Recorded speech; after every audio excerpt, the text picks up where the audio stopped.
Hey everybody, welcome to the Social Media and Politics podcast, bringing you expert insights into how social media is changing the political game.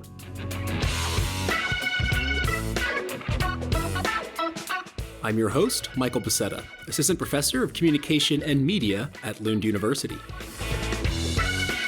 You can follow the show on X at SMNP Podcast or visit us on the web at socialmediaandpolitics.org.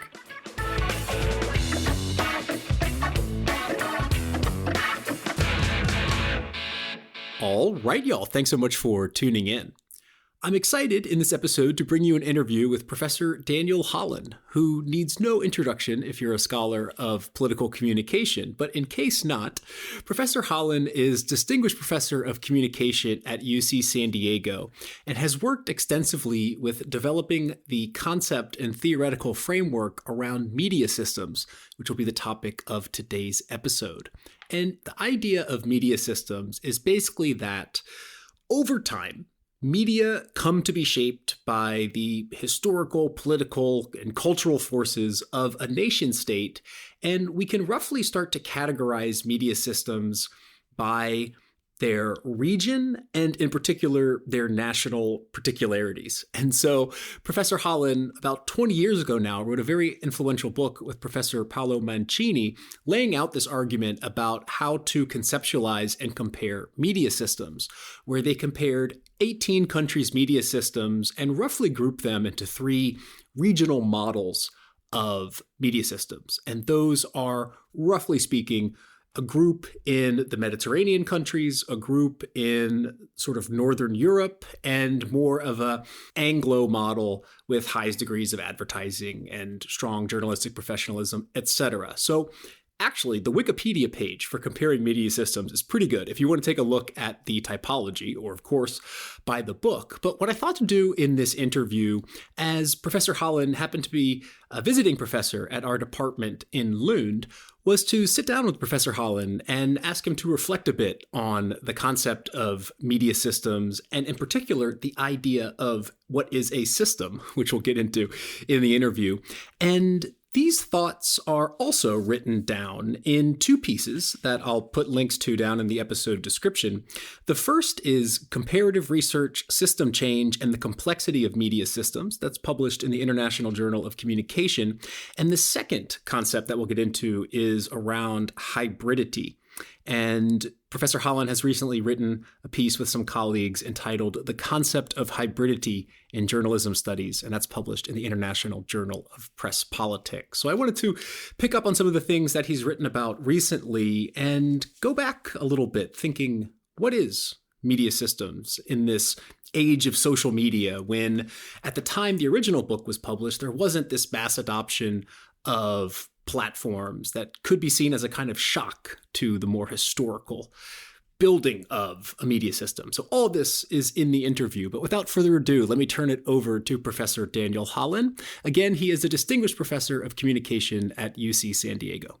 Professor Hallin, thanks so much for taking the time out, and welcome to the Social Media and Politics podcast. Thank you.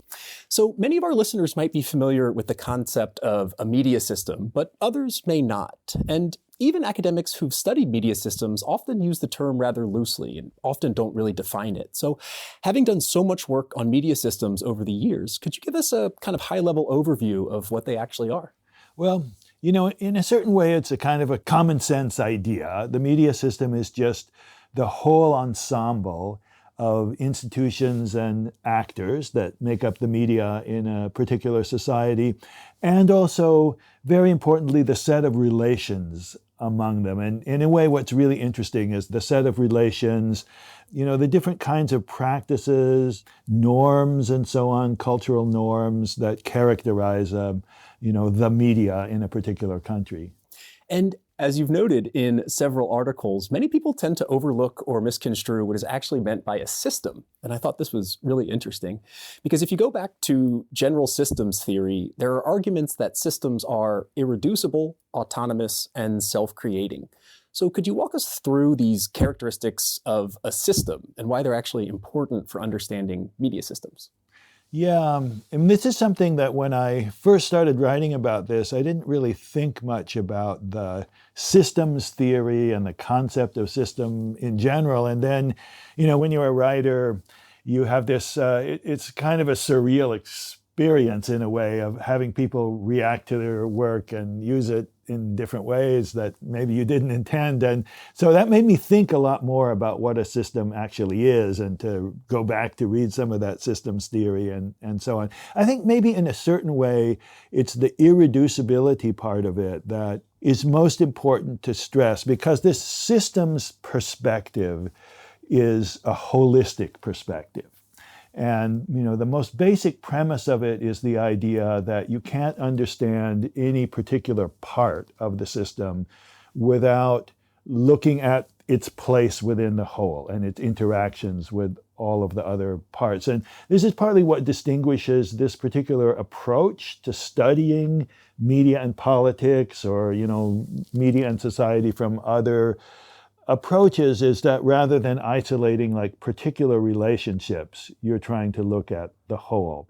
And also, here we're starting to think more about the autopoiesis, that is the self-creation of the system, looking historically, right, over time at the system and how it develops and what its logic is, what's the continuity of its logic. And to me, that's kind of the interesting part, is that, and we'll get to this in a moment, about the sort of historical development of a media system, but then they are also self-creating in the present as well. And so how do you kind of remedy that historical development and this state of constant change?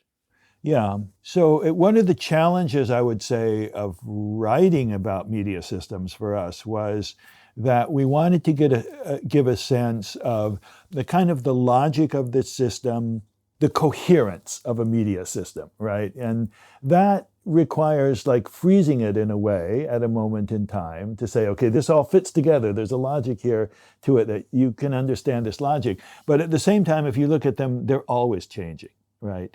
But the two things go together. And I think one of the most important things is to understand the way in which the past development of a system affects what's going on with it now, and makes it easier for you to understand the way that things are changing. This is what's often referred to in social science as path dependence, right? The idea that the previous development of a system shapes what can happen. And path dependence doesn't mean that things always stay the same, but it does mean that the way things change now, when there's like new technological developments or a political crisis or something like that, they're affected by, the norms, the values, the institutions, the practices that, have these deep historical roots. Right. There's always this kind of contingency to the past. And I think one of the aspects of media systems theory that I think myself and other scholars find so compelling is exactly this relationship to historical conditions. In other words, that media systems develop slowly over time and in connection with certain social and political context. But with social media, much of the world is using the same platforms within a very relatively short period of time. So I'm curious how you think about conceptually this clash between media systems as longstanding institutions and then digital media as kind of rapidly diffusing and developing within or alongside them. Yeah, I don't think it's anything new, right? I think that this has always been part of the development of media systems, right? So like when broadcasting came along, that was also pretty rapid and, revolutionary development that changed a lot of things. And, similarly, every time there's been like a political shock, World War II or something like that, that changes media systems a lot. It's a sudden kind of development. But at the same time, the way those developments happen is shaped by the context. And I think that even though we talk about everybody all around the world using the same platforms and so on, I think that there's a fair amount of variation in how they're actually used, right? And how the role of the internet and social media enters into the political process or whatever in different countries is different. We're still figuring that out, right? So there always have been transnational elements of media systems, which platforms, are.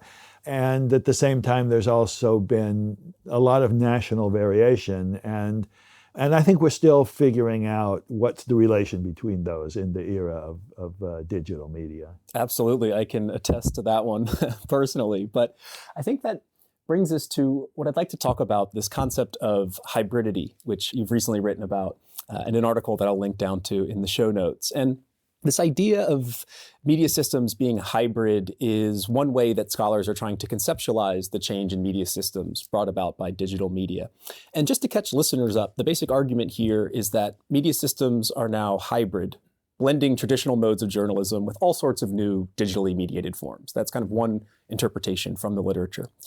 Yet you argue that the concept of hybridity presumes a dichotomy between media systems as either hybrid or stable. And as we've just discussed, this dichotomy doesn't really fit the basic idea of a system as kind of self-creating and not really one or the other. So could you unpack these arguments around hybridity for us? And how might thinking about a hybridity cycle help overcome some of these conceptual concerns about the stability or hybridity of systems? Yeah, so, we would argue that all media systems have always been hybrid. This was something that kind of surprised us. One of the things about the reception of our work, my book with Paolo Mancini, that surprised us was people were making the assumption that a system is something homogeneous, that all of the different parts of it act according to the same logic and so on. And it's never been that way, right? So a system has these different parts of the system that act according to different logics and are often in conflict with one another. In Britain, I would say this is a classic example. You could say that there are 3 different journalism cultures, right? One of them is the culture of the tabloid media, which is very partisan and sensationalistic and so on. Another is the culture of the quality press, which is also partisan, but has higher professional standards and different target audience. And then there's broadcasting, which is dedicated to due impartiality and very high standards of professionalism, and they compete with one another. So that's a form of hybridity. We have a new form of hybridity now, and so there's a particular body of theory that focuses on the coexistence of legacy media, mass media, and the new social media and the interactions between them. And this is a new form of hybridity, but hybridity itself is nothing new. I do think that there are probably variations between different periods in how prominent the hybridity is. I think there was a period, for example, I often refer to it as the high modernist period in American journalism, or there's versions of it in other countries, when, there was a particular model that was pretty dominant, right? The New York Times as the gold standard for news. And so there are times when there's more of a dominant form and times when things get disrupted more and there's more competing forms. Okay, but there's always hybridity.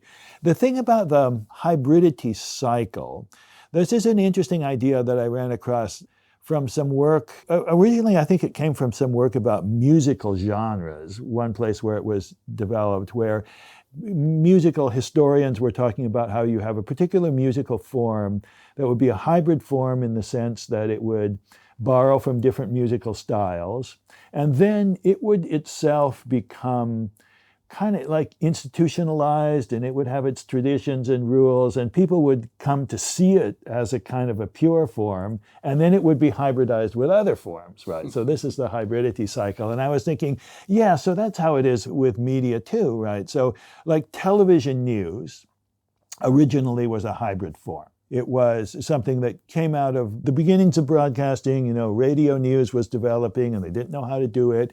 And they were kind of mixing traditional print journalism forms with radio entertainment forms and trying to come up with something new. But then, eventually you had this very highly developed, institutionalized format of television news, and everybody thought of that as a kind of a pure form.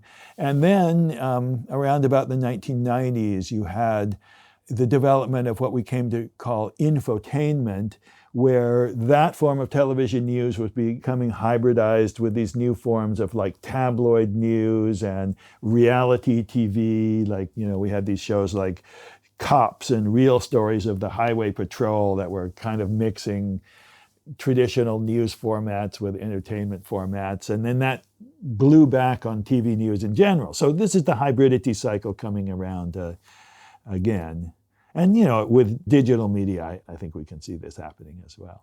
Yeah, I was thinking with the music analogy, the one that I thought of was with food, right? There's a certain food fusions. Let's say, just for example, true, French and Japanese, and it's like, whoa, Right. okay, this is incredible. And then all of a sudden that becomes sort of stabilized.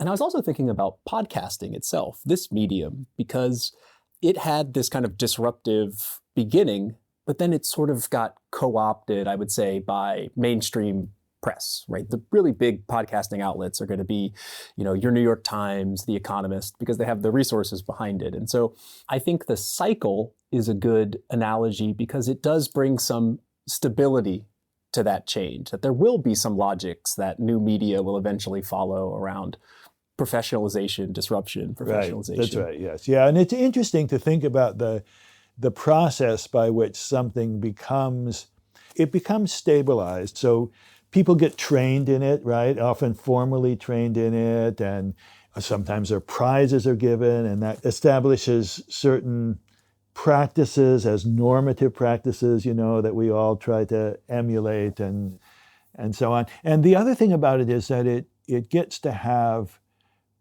external prestige. So there's an internal component of how the practices are stabilized, and then there's an external component of how this comes to be seen as, like this classic form that we all recognize. And of course, I think as we've been talking about media systems as sets of relations, as you've written about, it's many things like ties to the state or norms of journalistic professionalism.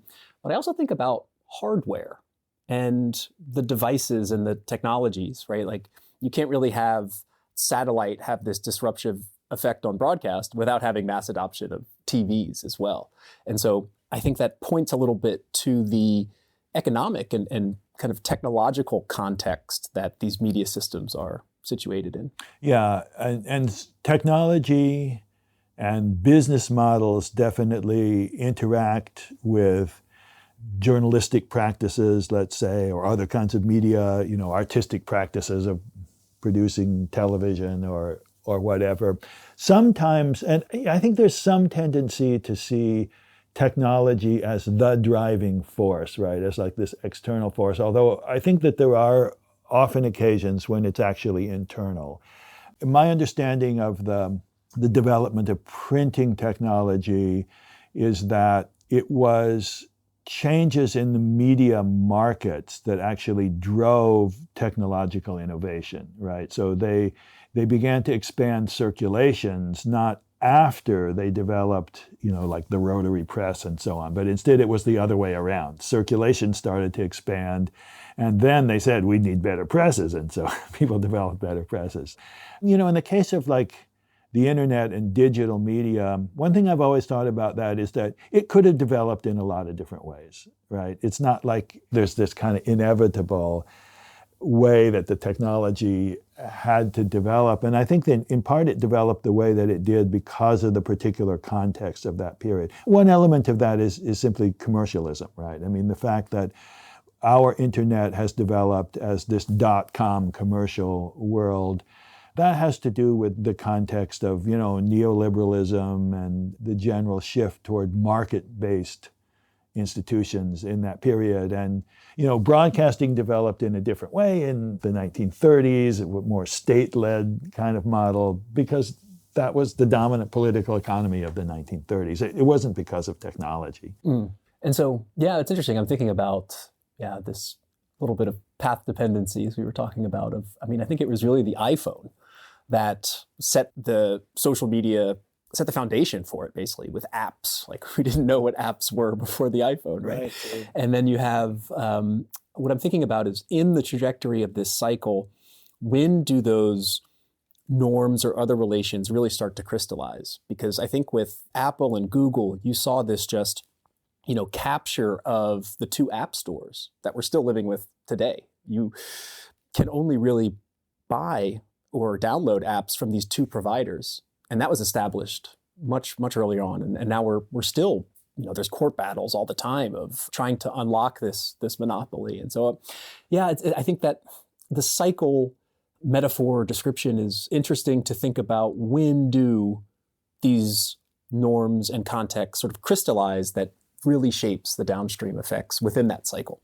Yeah, well, I think Google is key, right, as a search engine, and that probably, you could imagine in an earlier era, as something like that started to develop, everybody would have said, oh, well, this shouldn't be a private commercial enterprise, right? This should be public service, right? So we'll integrate that into public service broadcasting or whatever. But this was a different era there. And I also think that the cable television model influenced the internet a lot, right? So cable television was a pretty important development, actually, that changed broadcasting a lot. It was cable television that started moving us away from this mass media model more toward niche programming. And then when YouTube, and other forms of internet media came along, they sort of imitated the cable television model of saying, let's find a niche and make programming for that niche. And so I think that's an interesting example of path dependence. Absolutely. And of course, that intersection with politics along the way, and that kind of splintering of niche audiences into particularly conservative talk radio. Well, yes, right. Yeah. So, right. The reemergence of partisan media in the US most dramatically, but also I think in a lot of other parts of the world when we were moving toward catch-all media and then partisan media reemerged. That was a really important development. Absolutely. Well, yes, we can keep going on about particular niches, but I want to zoom back out a little bit and talk about more generally the idea of media systems as a concept or as an abstraction. And you've written that media system models are simply conceptual tools that help us make sense of what's going on, in the sense that they're not reality. There are no objective answers to whether a media system has fundamentally changed into something different or not. But rather, you argue that it's just a question of conceptualization and whether media systems theory can be shown to be productive for research. So I'm curious to ask you about what makes conceptualizations productive for research in your view, and how do you evaluate when the kind of abstractions or conceptualizations that are necessary for comparative research have maybe gone too far? Yeah, well, conceptualizations are productive when they generate interesting new ideas that seem to work to make sense of what's going on. And I do really think that in many cases, there's no one right interpretation of what's going on with something, right? So I'm writing something right now where I'm in a debate about a scholar, Efrat Nechushtai, who's made an argument about changes in the US media.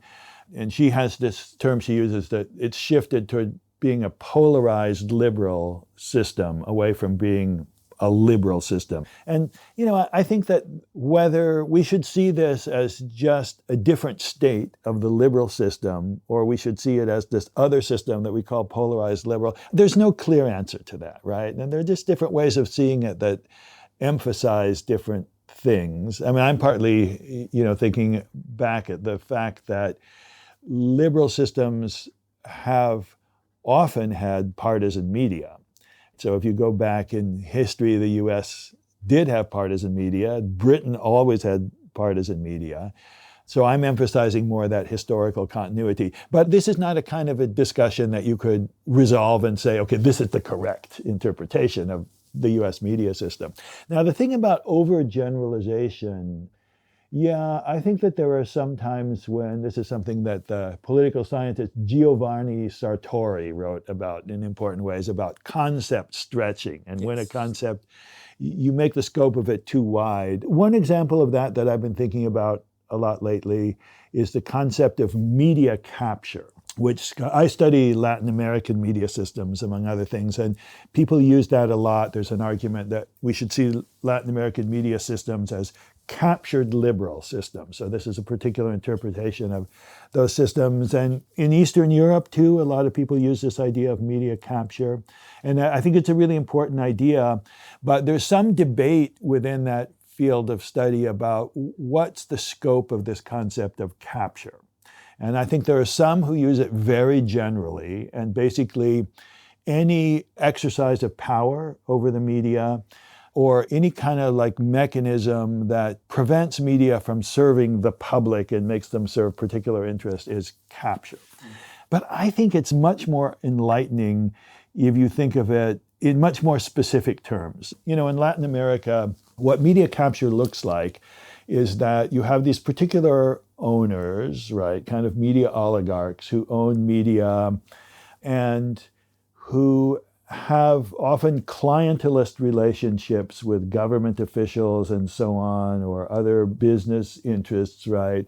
And the media get instrumentalized to serve their particular interests. And you often have these kinds of transactional relationships between the government, which provides advertising funds, and media owners, and then the journalists just have to go along with this. Okay, so this is media capture. Media are being used by oligarchs to serve their interests.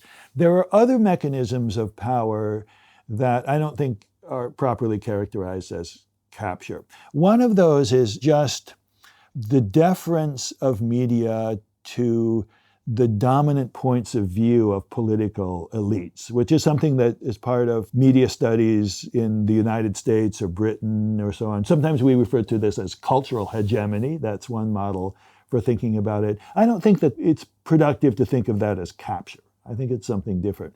Another example is violence against journalists, right, which is really important in Latin America. And I also don't think that's capture. If you've captured the media, you don't have to exercise violence against them because they're not going to go against your interests, right? And it is possible that violence could play a role in achieving capture, but it isn't capture. It's a different mechanism. So I think we have to theorize these different forms of power over the media in distinct ways and really think about what are the different forms.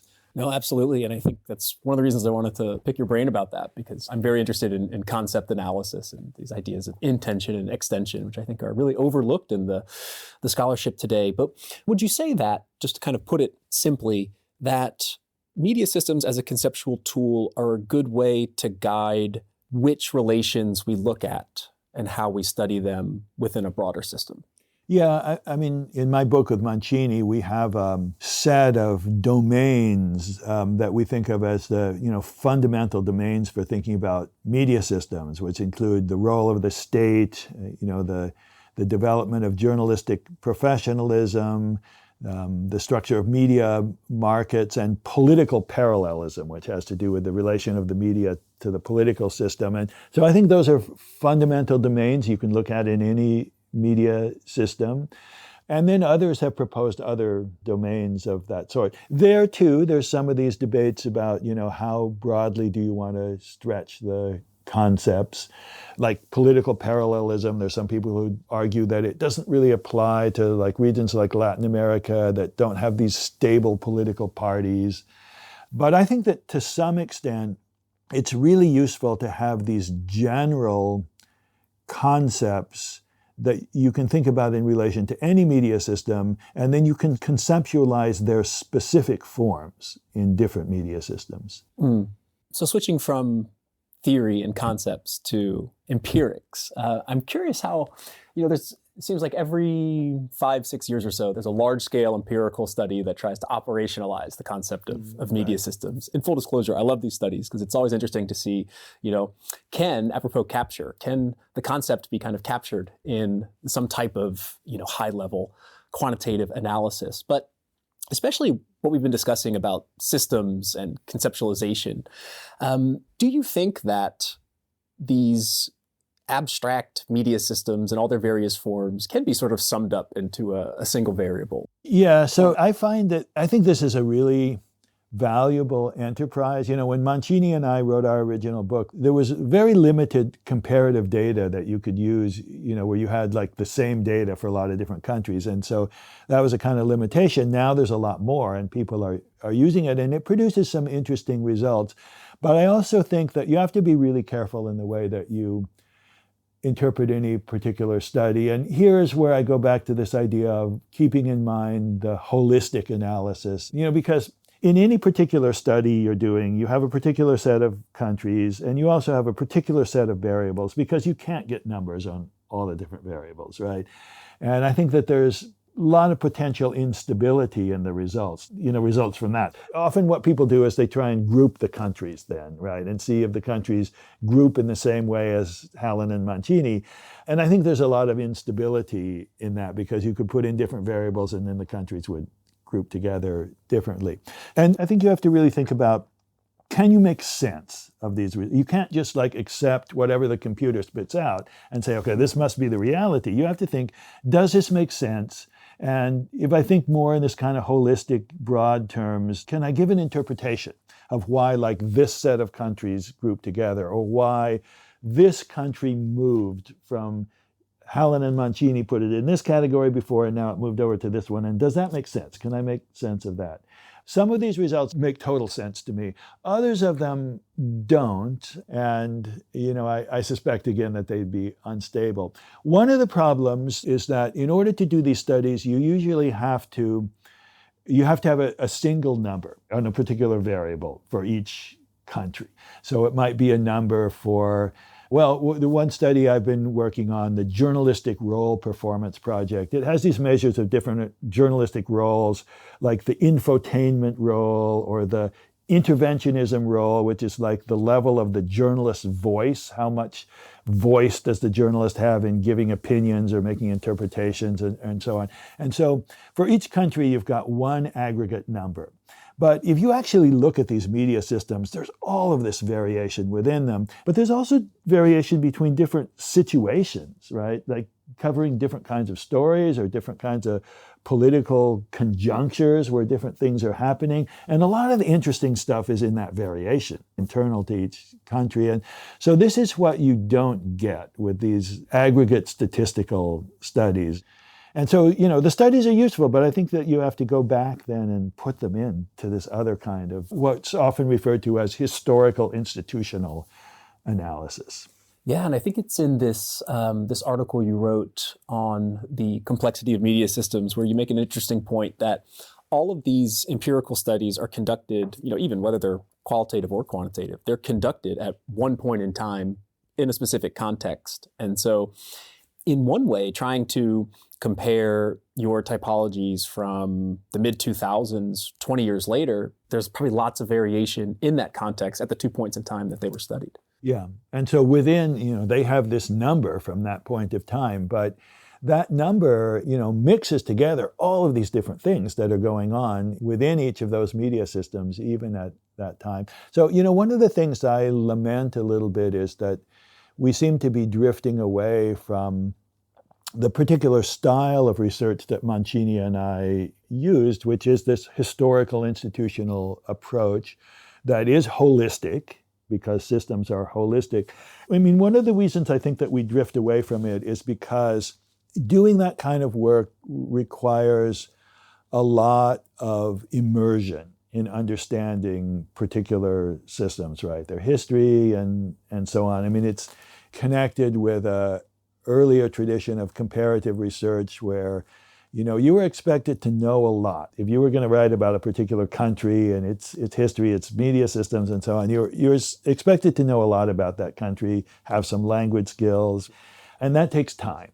Right. And there's a tendency now to want to churn out a lot of articles. You have research funding and you're expected to churn out these articles pretty fast and then move on to get funding for another study. And I think it pushes against that kind of what you could call slow scholarship that I think context-dependent work requires. And I think one of the basic ideas of the system approach is that context matters.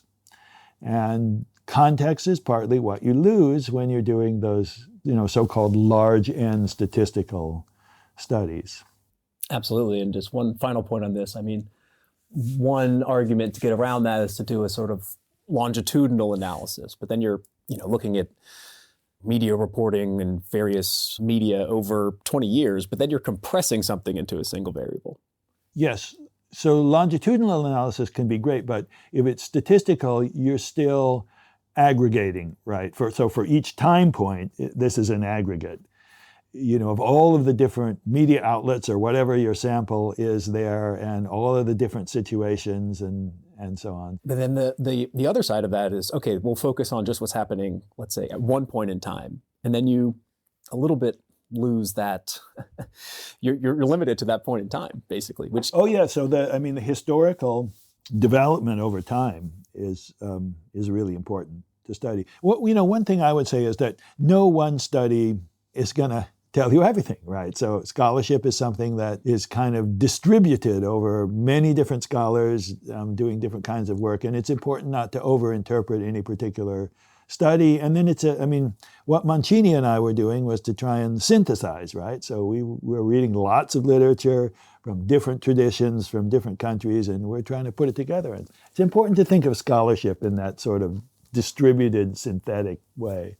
Absolutely. And so my last question kind of follows up on that, which is we have a lot of young political communication scholars listening to the podcast. And I think that they are really struggling with this tension that you just noted between, kind of deep immersion studies and also the kind of the system of academia, which is, publish or perish. So do you have any advice for people starting out in designing research projects for political communication? How would you go about approaching this very sort of complex media environment in a way that is sort of systemic, that is, as a system?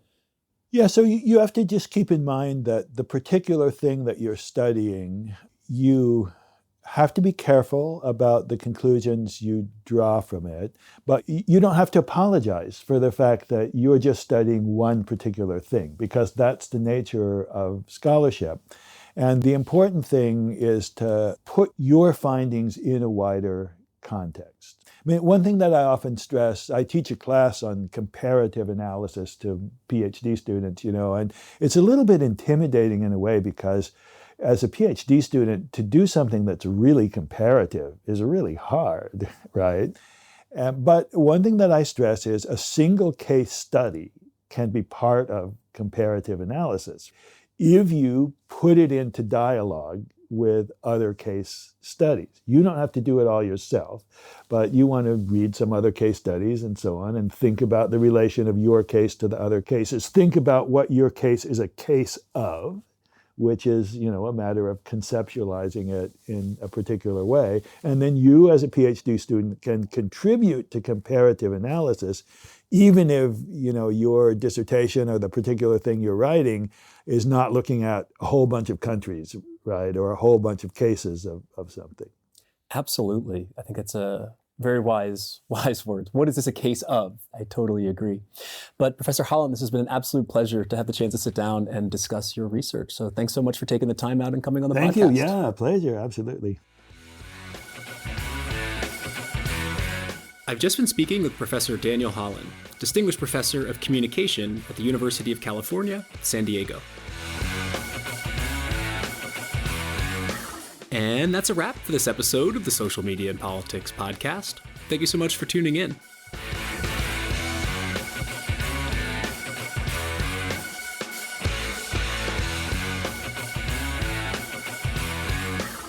Be sure to subscribe if you haven't already, and keep an eye on those podcast feeds for when the next episode drops. But until then, I'm your host, Michael Becerra, signing off from Elma. See you next time.